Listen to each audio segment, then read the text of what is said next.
Hello, friends. This is Dr. Scott Mills, and I am so excited to have you here on the Love and Other Survival Skills podcast today. I'm working on a series right now that's opening us up to what it means to relate to money, to belonging, and I'm telling you some stories about what I've learned on my path since I taught a class called Money EQ with Mindvalley. It's been 6 years, and I've done a lot of thinking and writing. And I need to say right from the beginning that when I write, it's not writing in the sense of constructing ideas. It's not like putting Lego pieces together to fit a mold that's on top of the box, but rather the writing writes me. I sit down at the computer or sometimes walk around the city and dictate to my phone, and I simply get quiet and I listen and I let myself breathe into what is brewing within. That doesn't mean I don't do research. That doesn't mean I'm not thinking critically. It means that I'm allowing. I'm allowing something to move, something to be truly alive.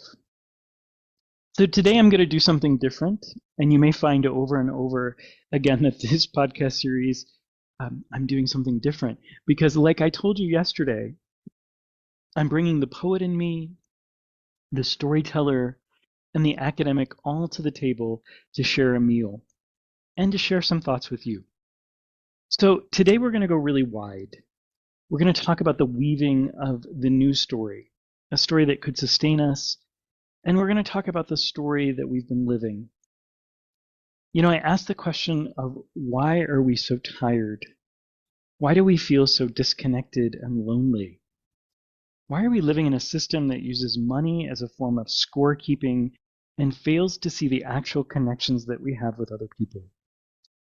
I know this might sound a little heavy, but I want you to know that no matter what, we're going to end this on hope. That it feels important that we talk about what's actually going on, that we see the world as it is. There's a brilliant trans poet and performer named Alec Vaid-Menon who's been one of the voices doing this work, telling the truth about what the dominant culture refuses to see. They wrote a line in a poem called Impossible Lives that's been sitting with me. The job of an artist is to replenish imagination, to say there are ideas we haven't considered yet, feelings we haven't encountered yet. That's what the story weavers do. They give us language for the ideas the dominant culture cannot yet hold. They name the feelings we've been carrying without knowing what to call them. And the rest of us, reading or listening, suddenly have words for something that's been sitting in us for years. We need them right now because we're living in the in-between times. The old story is collapsing. You can feel it. A lot of what we thought was solid isn't anymore. The institutions that we were supposed to be held by are not holding. The leaders we were taught to trust have gone quiet, or worse.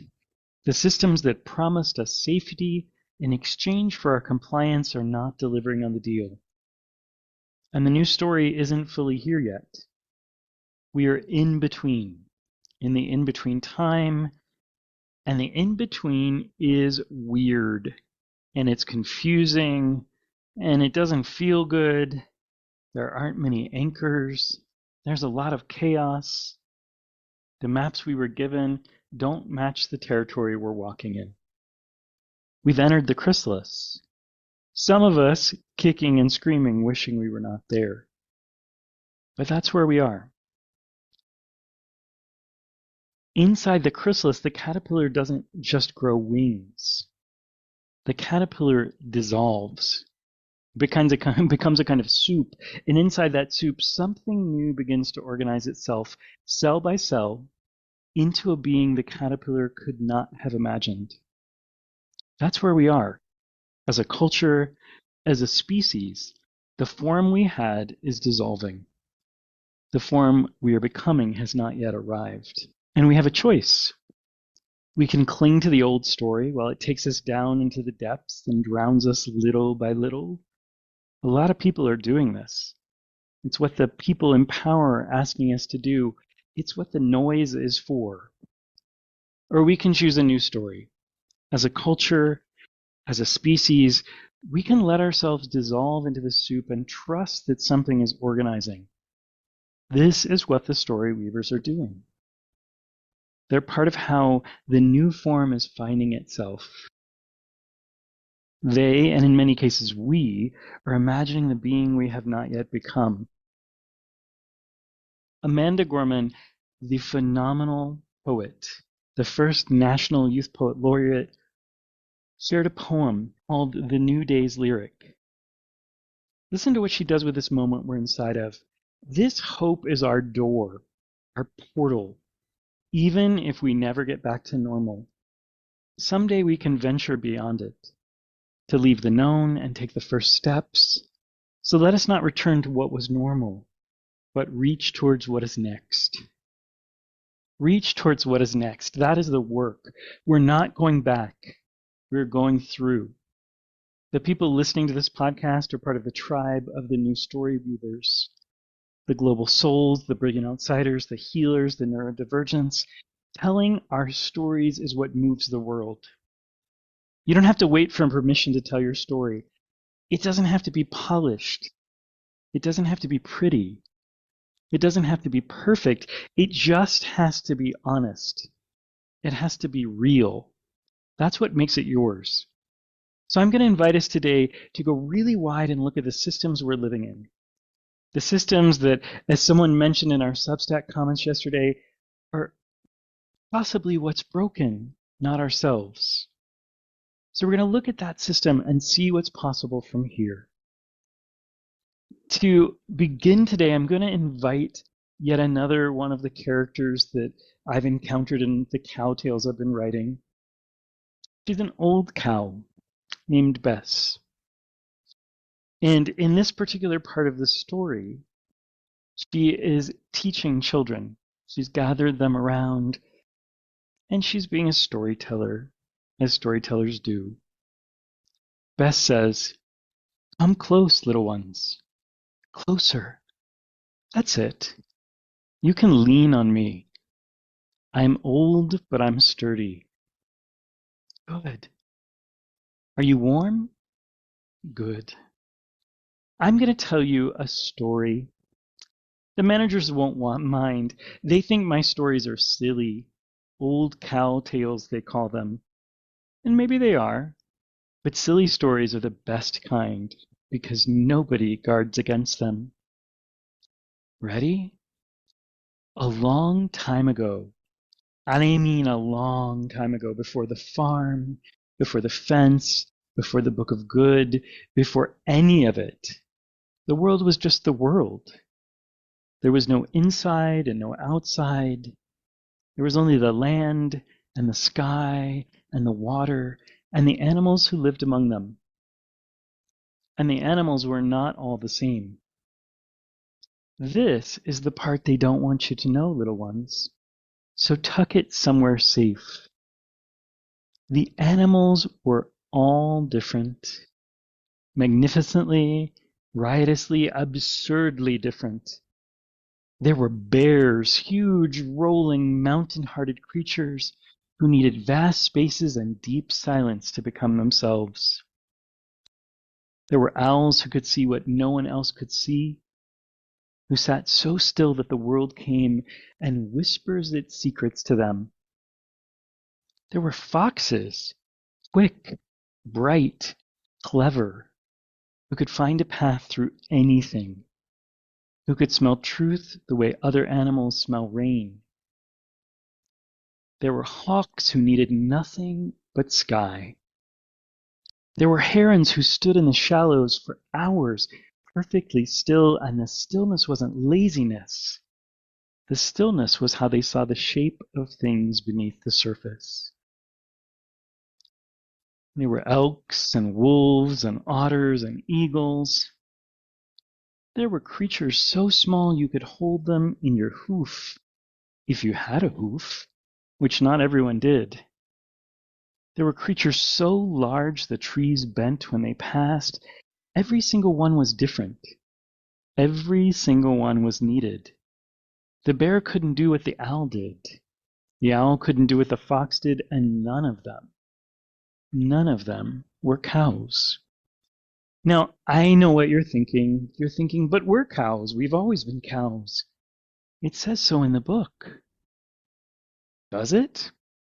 The book says you were alone. But the animals in the old world, they weren't alone. They needed each other. The bear needed the owl's seeing.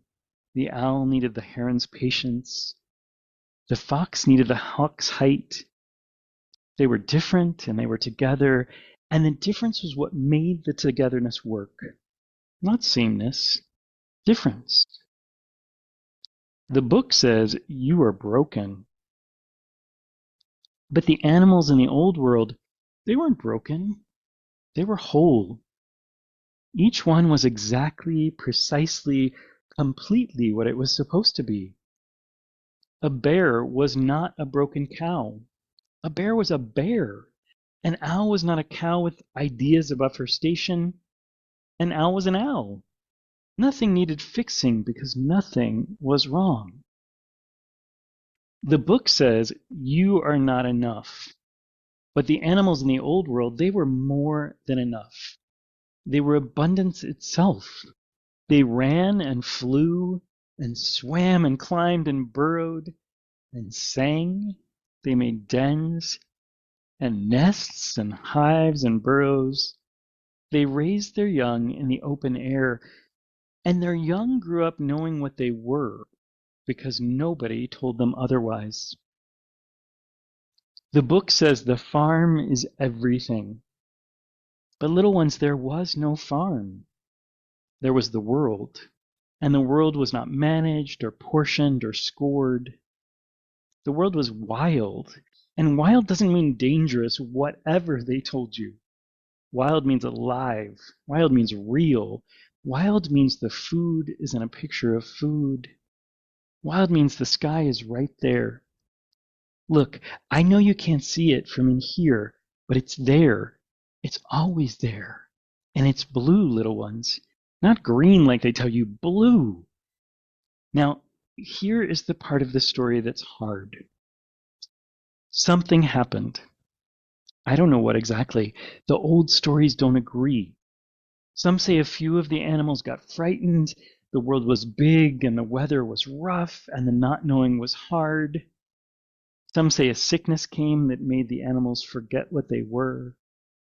Some say it happened slowly, so slowly that no one noticed. One fence post at a time, one story at a time, one generation at a time, until the animals woke up one morning inside a structure they couldn't remember being built.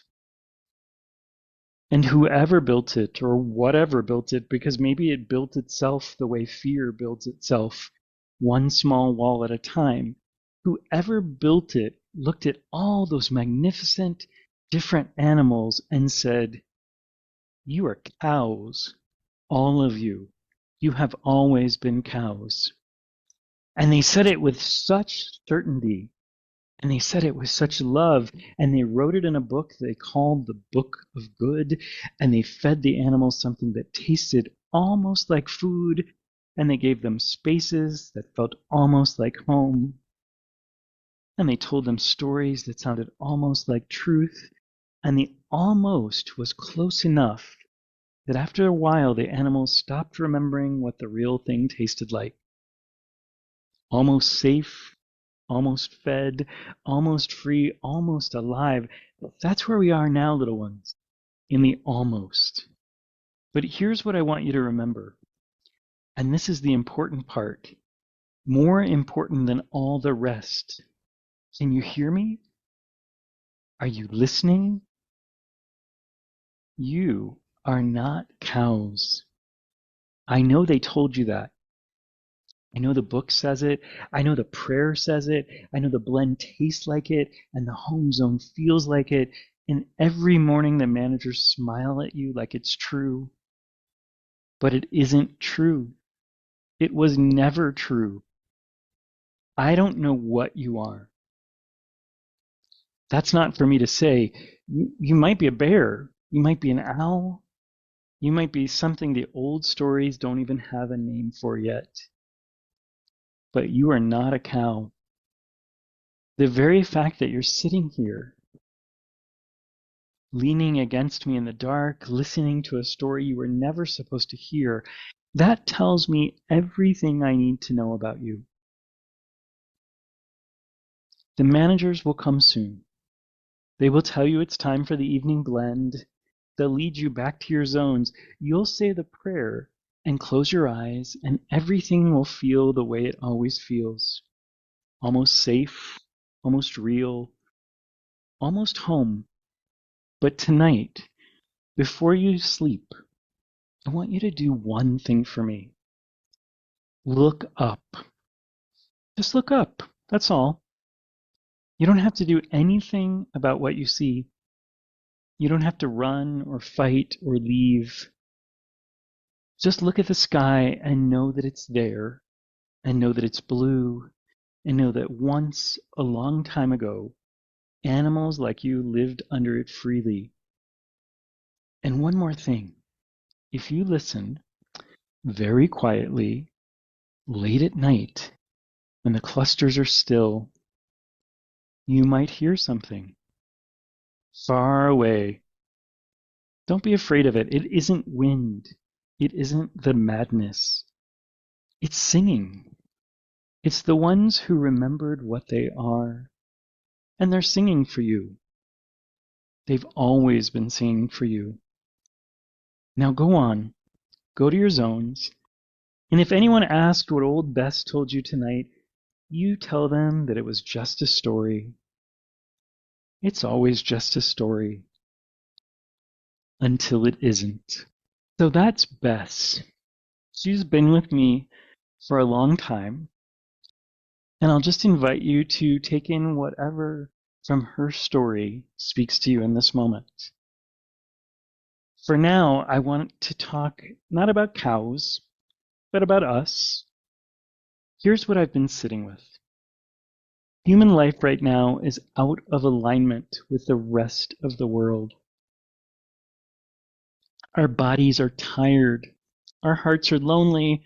We are getting sick. We are anxious in ways that previous generations did not know how to name.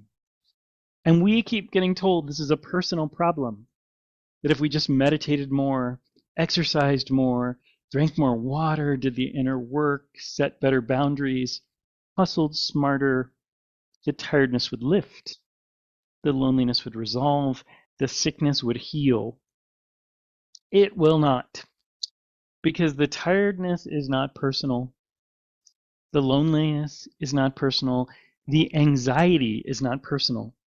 They are the predictable felt consequence of living inside systems that were built against the way human beings are actually supposed to live. And here is part of why we can't see this clearly. We're living in a moment of collective amnesia. We've killed off many of the elders. Their stories have been forgotten. The knowledge they carried about how to live in time, about how to be in relationship with the land, about how to be in real community with each other, most of that knowledge is gone now. And what happens when the elders are gone and the stories go with them is that we start to believe that the way we're living right now is the way that humans have always lived.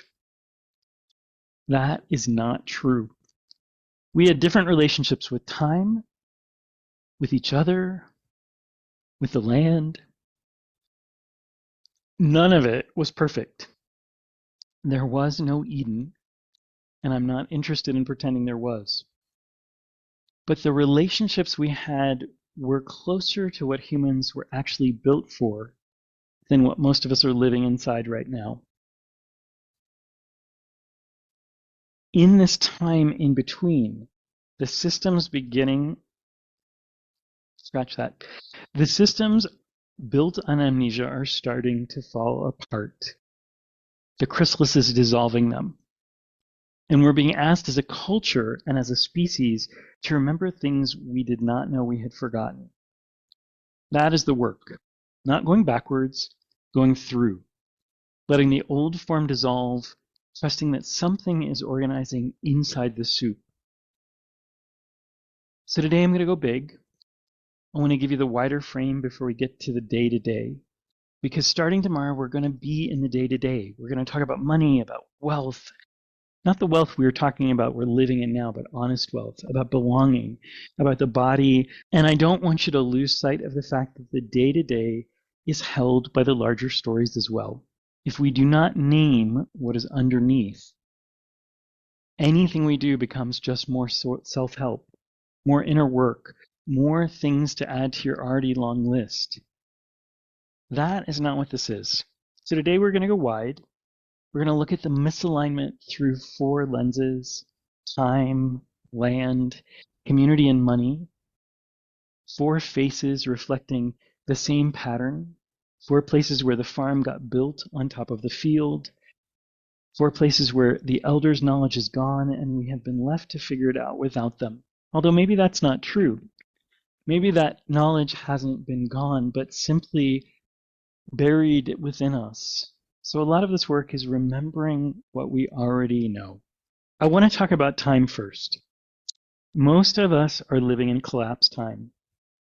And it's not a personal failing, it's a survival response. When the nervous system senses threat, time narrows. The body stops thinking about next year. It stops thinking about 10 years ago. All the attention goes to the next thing. The next email, the next bill, the next news cycle. The before disappears, the after disappears, and what's left is only this moment and the urgency in it. This is a beautiful adaptation when the threat is short. If something is dangerous, you don't need to be thinking about it next Tuesday. The collapse of time is what lets the body do what it needs to do. But we were never meant to live there. What's happening to a lot of us is that the threat isn't short anymore. The threat has become the whole environment. The economic stuff, the political stuff, the climate stuff, the news on the phone, the proximity to other people's pain through screens that didn't exist 30 years ago. The body is registering all of it as danger. And the nervous system is doing exactly what it's built to do. It's narrowing, it's collapsing time, it's keeping us braced. We're busy. We're very, very busy. But we're not living. We're functioning. There's a difference. Now, the cult of productivity sits on top of that braced body and tells us we should be doing more. This is actually a relatively new phenomenon. The Industrial Revolution did something to time that had never been done before. It made time measurable, flat, quantitative. Time became a thing you could divide into hours and minutes and seconds, and you could trade those units for money.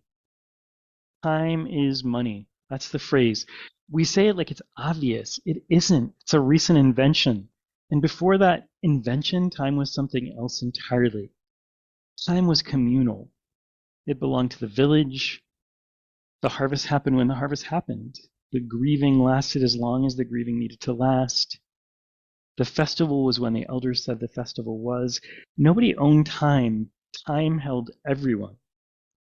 Once time became money, time became something you could own.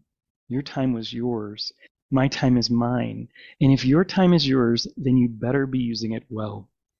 You better be producing something with it, because time you aren't producing with is time you're losing. The quality of time disappears. Only the quantity counts. And the only quantity that counts is the kind that you can convert into money. The hour with your kid is worth less than the hour at work. The hour resting is worth nothing. The hour grieving is a cost. The hour with a friend on the terrace is a luxury. That's the cult of productivity. It comes from there, from the idea that you must produce to be valued, that your time has worth only if it produces, that you have worth only if you produce. And let's face it, none of us want to live this way. I don't know anyone who does, but the farm tells us we have to. And here's the part I want to be really honest about. The personal development world has woven this in at the core of its message. This is the first place we can clearly see that the personal development industry is functioning at least part of the time as the agent of the farm in the guise of helping us live better lives. Tony Robbins, the 5 a.m. Club, the hustle gurus, the morning routine optimizers, Brendan Burchard with his softer voice saying the same thing in a calmer tone. They're all teaching us to extract more output from the body that is already braced. They call it high performance. They call it peak potential. They call it best self. What they're actually selling is more efficient compliance with the cult of productivity. They're not pulling us out of the farm. They're teaching us how to be better cows. And here's what I find really interesting. Even Tim Ferriss, the person who literally wrote the 4-Hour Work Week, which isn't about making life short, it's actually about optimizing. He built an entire empire on optimizing every minute. He measured everything. Even he has changed his tune. In a podcast a while ago, he said that in the last 10 to 15 years, he's de-optimized a lot.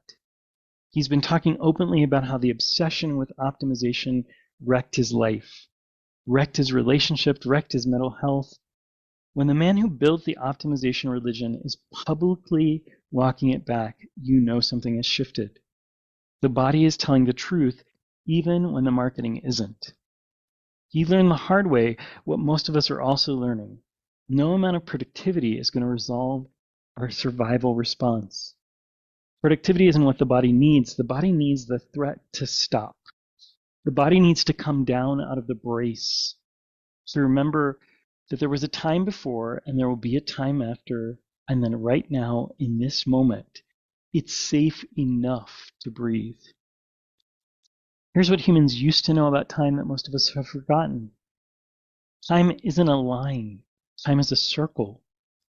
It moves in seasons. There are times for planting and times for harvesting and times for letting the field rest. There are ceremonial times. There are times held communally, times when we all must stop because it's a time to grieve or celebrate or reset or time to mark a passage that matters. Rest isn't earned. Rest is a season. It's sacred. Rest is how the work gets done. And critically, we remember that the threat isn't constant. The body needs a time to come down. The seasons themselves are kind of nervous system regulation at cultural scale.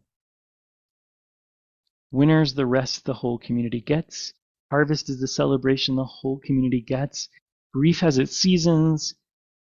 Joy has its seasons. The body is not asked to brace year-round. Up until recently, the elders held this knowledge. They knew how to read the year. They knew how to read the body. They knew how to push and when to be still. Most of this has gone underground now. We've inherited a relationship with time that none of our ancestors would have recognized as livable. And we've inherited it without the elders who tell us there's another way. Now, let's spend a few minutes talking about the land. The first thing we got wrong about the land is that we forgot we are it. We are nature. Our bodies are nature. Our breath is nature. The water moving through us is nature. It's the same water that moves through the rivers and the oceans. The minerals in our bones came out of the ground.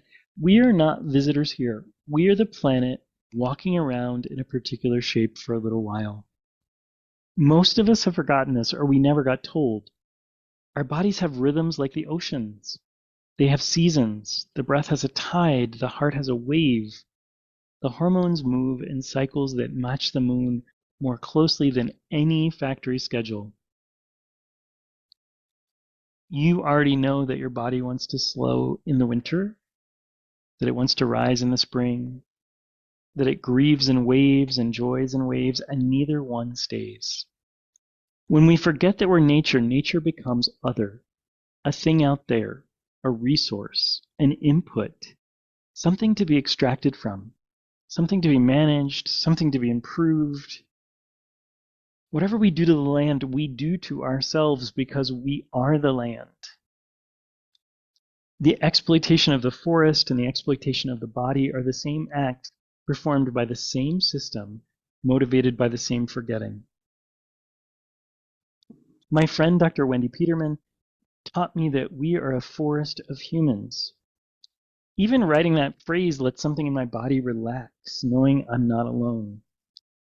A forest of humans, not a pile of individuals.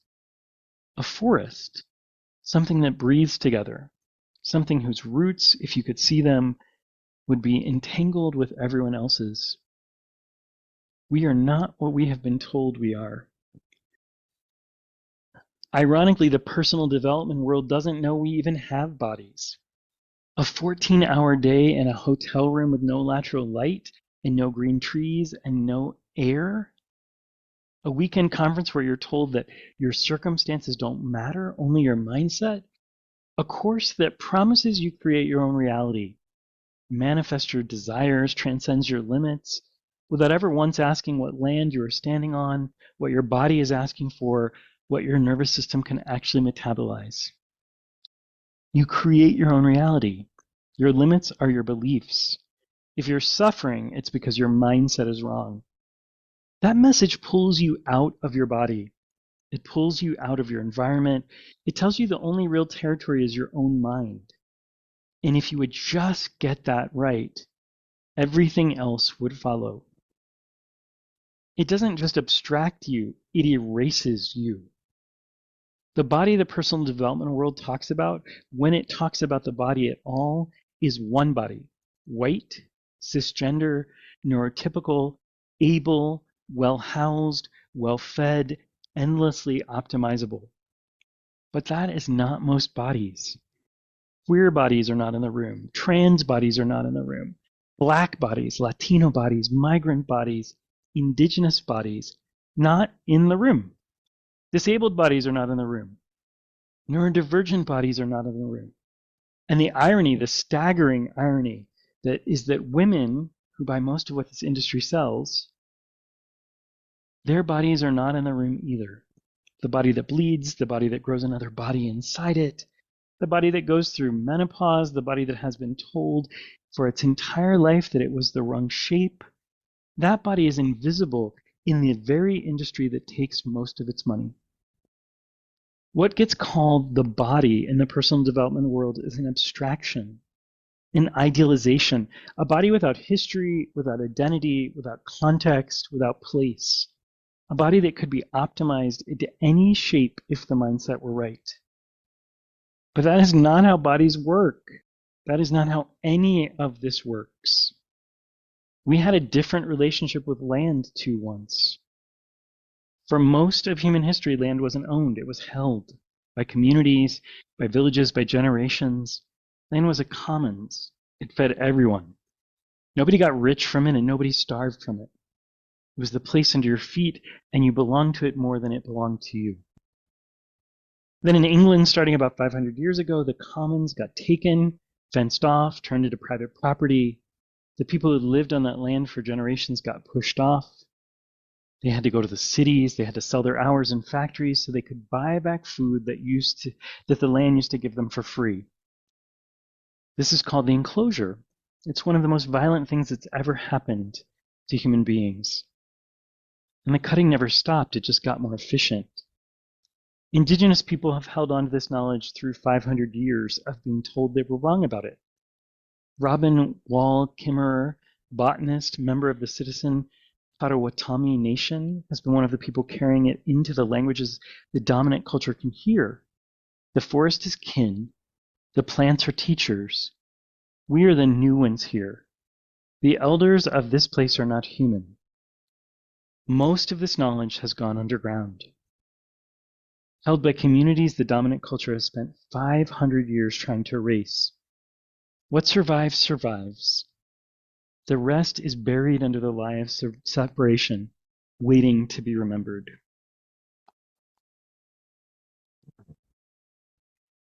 If this is getting big for you, if you're feeling it in your body, if you're feeling like you want to say amen or move or cry or breathe or stretch, do whatever you need to receive.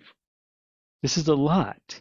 We have been living in a system that's crushing us every single day, but we've not been able to name it.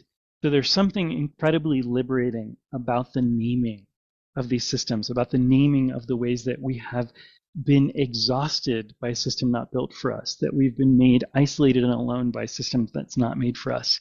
So feel free to take a breath here. I've got two more lenses I want to talk about. The third lens, is all about community. We being humans, we are fundamentally collaborative animals. We thrive in community and we die in isolation. That's not a moral claim. That is a biological one.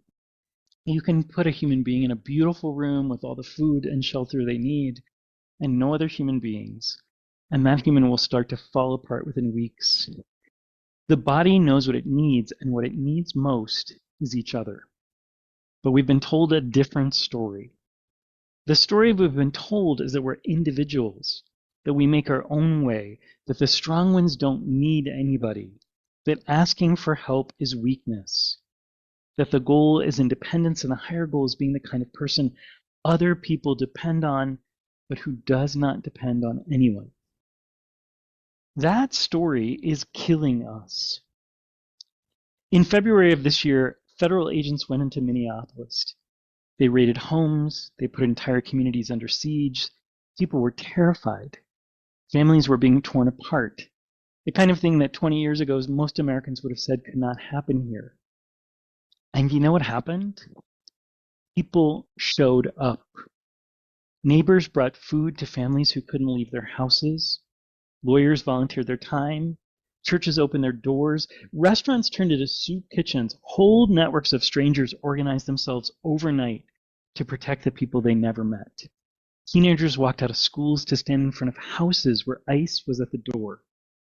People had nothing in common, politically, theologically, culturally, came together because somebody needed them to. That is the forest.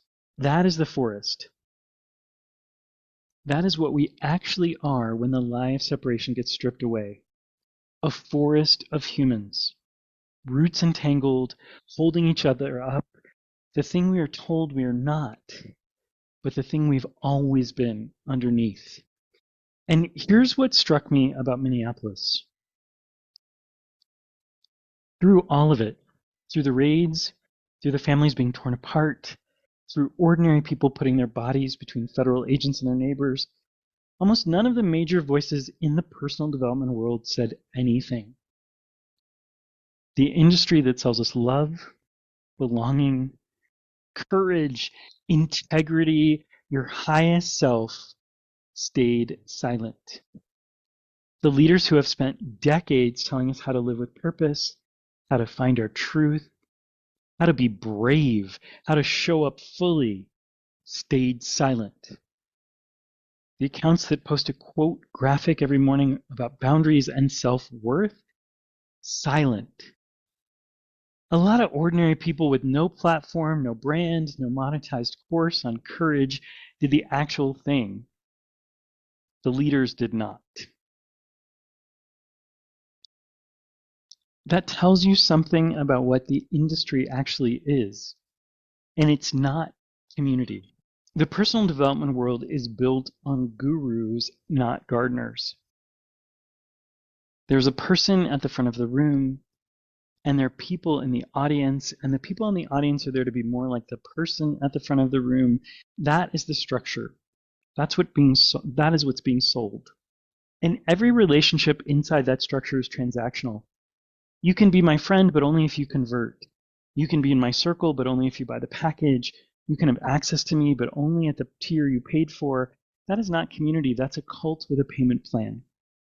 A while ago, I started looking at how the personal development industry actually got built, who the architects were, what the people who designed this industry were like as people. And what I found shocked me. The people who built the modern personal development industry, most of them, the major ones, built it out of avoidant attachment styles. They did not trust people. They built the tools to manipulate and control them. They did not believe in real connection. They engineered the performance of it. Now, I'm not saying when I talk about the personal development world that every healer, every leader, every guide, every writer is in this world. I actually think the two are quite separate, but there's a pretty big gravitational pull. There's a big microphone that they have, and they keep telling us this is who you're supposed to be. I felt it myself for years. I'm not going to name any of these people here, mostly for legal reasons, but once you start looking at the patterns, you can't unsee them. What this means is the industry that promises to help us belong was, in many cases, built by people who fundamentally did not believe belonging was possible. They were not building a forest. They were building a stage with themselves at the center. And the rest of us have been sitting in the audience, paying for tickets, wondering why we still feel alone. A gardener, on the other hand, tends what's already alive. A gardener tends what's already alive, while a guru cultivates an audience. You can tell the difference by what happens when the audience needs something the guru cannot sell them. Now, here's what humans know about each other that the dominant culture has forgotten. I say the dominant culture on purpose because most of the world still knows. People still live multi-generationally in Mexico, in India, in most of Africa, most of Latin America, most of Asia, most of the indigenous communities everywhere, grandparents helping raise children, aunts and uncles and cousins as a daily presence, not a holiday rarity, people dying surrounded by people they love, in the houses they've lived in, people being born into communities that know them before they have names. Most of the world still grieves together. The body washed by the people who love it, the food brought, the stories told, the grief held by everyone. And because of that, the grief does not destroy the people closest to it. Most of the world still makes decisions together. The principle of 7 generations, that no decision should be made without considering its impact on the people 7 generations from now who do not exist yet and cannot speak for themselves. This is a culture that understands what we are. The Western culture is actually the outliers, the hyper-individualized, hyper-isolated, hyper-optimized culture that produces this loneliness. This is not the norm. It's the experiment, and the experiment is failing. The elders are gone where I'm writing from. The structures that held the elders are gone. We've inherited the cutting without the people who could tell us there's another way. But the elders are not gone everywhere. The knowledge is not gone everywhere. The forest is still standing in most of the world. And this brings us to money.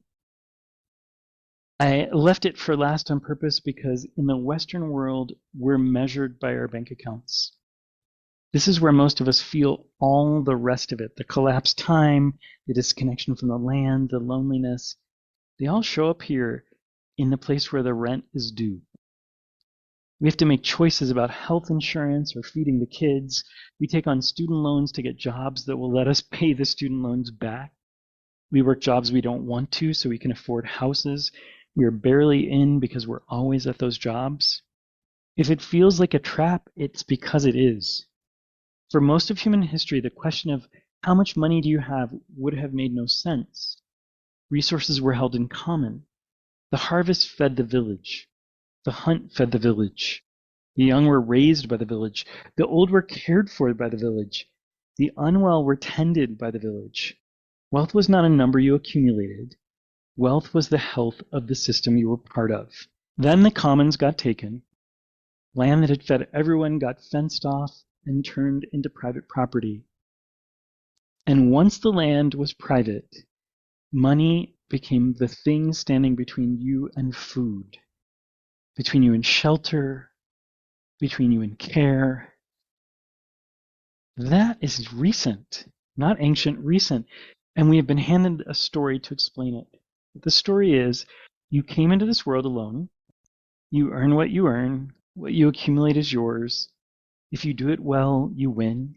If you do it badly, you lose. The bank account is your scorecard. Most of us run that story without ever questioning it. Most of us feel like we're failing inside of it because the math was rigged before we sat down at the table. The system runs on extraction. It takes and it does not return. It takes the work of artists and pays them an exposure. It takes the care work of mothers and grandmothers and the people holding their dying parents and pays them nothing. It takes the labor of people who grow our food and clean our offices and build our houses and pays them a fraction of what the work is worth. It takes the land and gives back nothing. It takes the cultural knowledge of indigenous communities and sells it in workshops and never sends a check to the people whose ancestors held the knowledge for 10,000 years.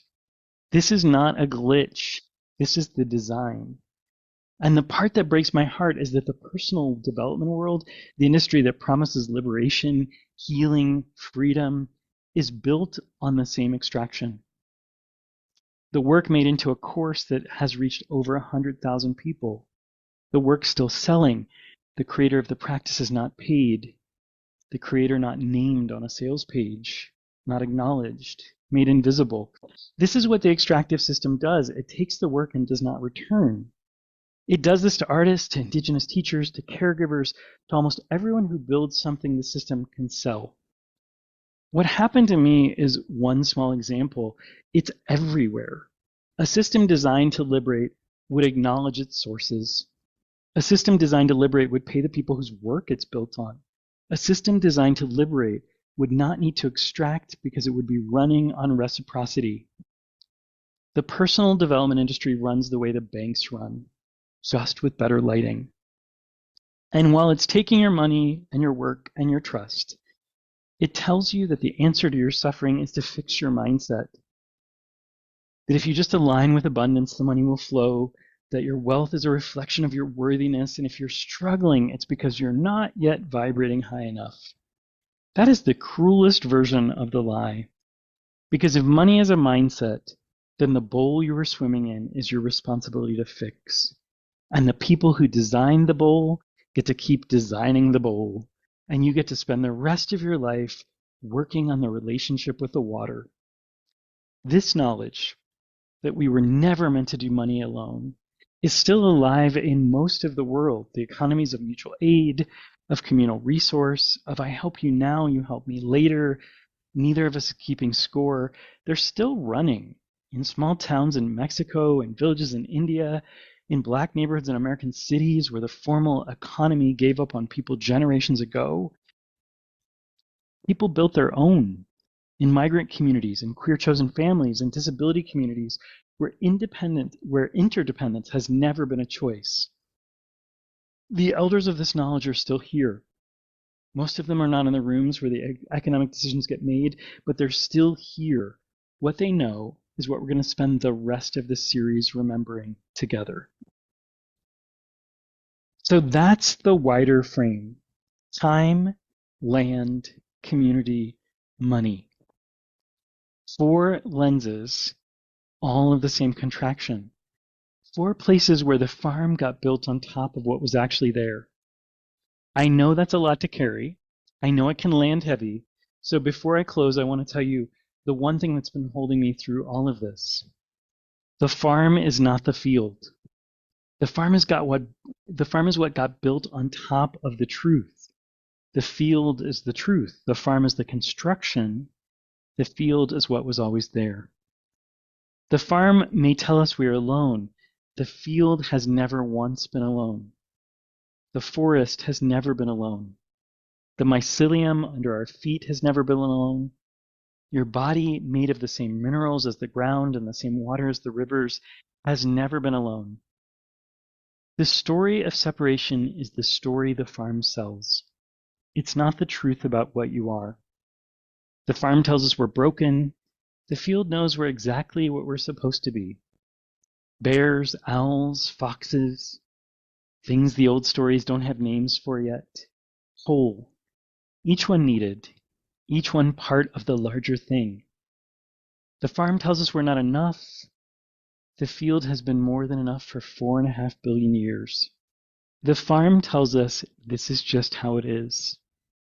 The field remembers when it was different. The mask is not permanent. The truth underneath has not gone anywhere. And the story weavers we started with are pulling the mask back. Alok, Amanda Gorman, the writers and the poets and the people quietly telling the truth in kitchens and classrooms and group chats. The tribe of the new story weavers, the global souls, the brilliant outsiders, the healers, the neurodivergent. You. You are part of how the field remembers itself. The fact that you're listening to this, the fact that something in you nodded when I said, we are a forest of humans, that some part of you has known your whole life that the way we're being asked to live is not quite right. That knowing is the field speaking through you. You are not broken. The system you are living inside is. The bear is not a broken cow. The bear is a bear.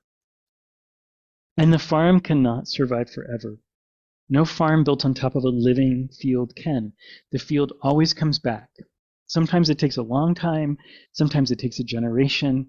Sometimes the people who started the work do not get to see the field returning. But it always returns. That's what fields do. I want to leave you with Bess again. She was with us at the start, and she should be with us at the close. So Bess says, but tonight, before you sleep, I want you to do one thing for me. Look up. Just look up. That's all. You don't have to do anything about what you see. You don't have to run or fight or leave. Just look at the sky and know it's there, and know that it's blue, and know that once, a long time ago, animals like you lived under it freely. And one more thing. If you listen, very quietly, late at night, when the clusters are still, you might hear something far away. Don't be afraid of it. It isn't wind. It isn't the madness. It's singing. It's the ones who remembered what they are. And they're singing for you. They've always been singing for you. Now, go on. Go to your zones. And if anyone asks what old Bess told you tonight, you tell them it was just a story. It's always just a story. Until it isn't. Thank you for being with me today. I look forward to your comments and your questions, to really bringing this community to life, to bringing this field into our presence. I'd love it if you subscribe so you can follow along, whether you do that for free or you support the work in a paid fashion. This is the place where you belong. You are part of the forest of humans, and I'll look forward to seeing you again soon. Until then, be well.